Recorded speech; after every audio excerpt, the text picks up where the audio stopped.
जय हिंद। पिछली बार मैंने बताया था इतिहास को 3 भागों में बांटा जाता है। पहला प्राग इतिहास, दूसरा आद्य इतिहास, तीसरा ऐतिहासिक। वह इतिहास जिसमें इंसान को नाम मात्र के एविडेंस मिले, या कहा जा सकता है कि इंसान को कोई भी एविडेंस नहीं मिला, तो उसको प्राग इतिहास में कहते हैं। आज प्राग इतिहास पढ़ते हैं। प्राग इतिहास को मुख्यतः 4 भागों में बांटा जाता है: पुरापाषाण काल, मध्य पाषाण काल, नवपाषाण काल और ताम्रपाषाण काल। पुरापाषाण का मतलब, पाषाण का अर्थ होता है पत्थर या स्टोन। यह कम से कम 20 लाख साल पहले इसकी शुरुआत हुई थी और इसी को प्री हिस्ट्री कहा जाता है। पुरापाषाण काल में इंसान खानाबदोश था। खानाबदोश का अर्थ होता है कि वह इंसान जो पूर्णतः खाने पे आश्रित हो या निर्भर हो। मतलब इंसान ऐसा रहता था कि यदि इंसान को जो भी मिल जाता था वो उसको कच्चा ही खा जाता था, तो इंसान इसमें खानाबदोश था। उसके बाद कुछ समय गया, उसके बाद इंसानों ने आग की खोज की। इसी में हुई आग की खोज। हो सकता है कि ऊपर से पहाड़ गिरा हो, बिजली गिरी हो, या अन्य तथ्य भी हो सकते हैं जिसके कारण आग की उत्पत्ति हुई हो, जिससे व्यक्ति ने सीखा कि आग इंसानों के लिए अत्यंत जरूरी है।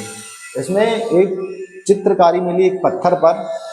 उस पत्थर पर बहुत सामान्य चित्र बना था, ऐसा कुछ। वह चित्रकारी भोपाल के भीमबेटका में मिला, जो रायसेन जिले में स्थित है। तो पुरापाषाण काल में जो भीमबेटका है उसका महत्वपूर्ण स्थान रखता है, क्योंकि विश्व की पहली चित्रकारी लगभग यहीं पर मिली थी। उसके बाद आता है मध्यपाषाण काल। इसी को माइक्रोलिथ कहते हैं। माइक्रोलिथ मतलब इंसान जैसे जैसे बढ़ता गया वैसे वैसे उसके हथियार छोटे होते गए। तो मध्यपाषाण काल में मुख्यतः मिला जाता है छोटे हथियार। किसी को मारने या शिकार करने के लिए छोटे हथियारों का प्रयोग किया जाने लगा। इसी में मध्यपाषाण काल के अंतर्गत जो प्राप्त होता है वो अंतिम संस्कार या अंत्येष्टि संस्कार। जिस प्रकार इंसान के अंतिम संस्कार, बहुत पहले इंसान को सिर्फ दफनाया जाता है, जिसकी शुरुआत मध्यपाषाण काल से हुई। तथा कुछ समय पूर्व बाद एक नवपाषाण काल प्रारंभ होता है। तो ये नवपाषाण काल जो होता है, मुख्यतः इंसान का जो भी जीवन है वो एक नदी के किनारे ही निरंतर आगे बढ़ता हुआ रहता है।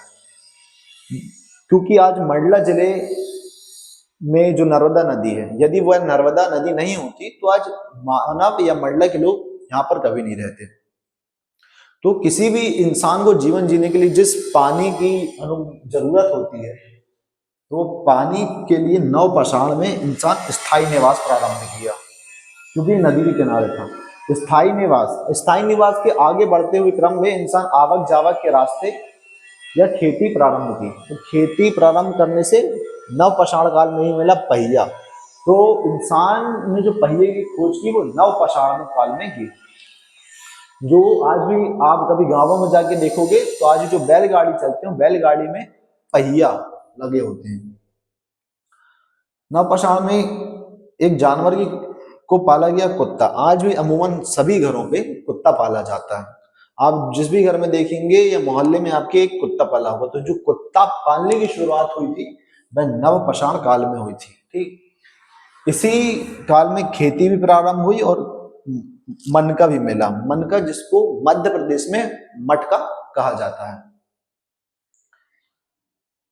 अंतिम में शुरुआत हुई ताम्रपाषाण काल। ताम्रपाषाण काल को ही उत्तरपाषाण काल कहा जाता है। इसमें तांबे की खोज हुई।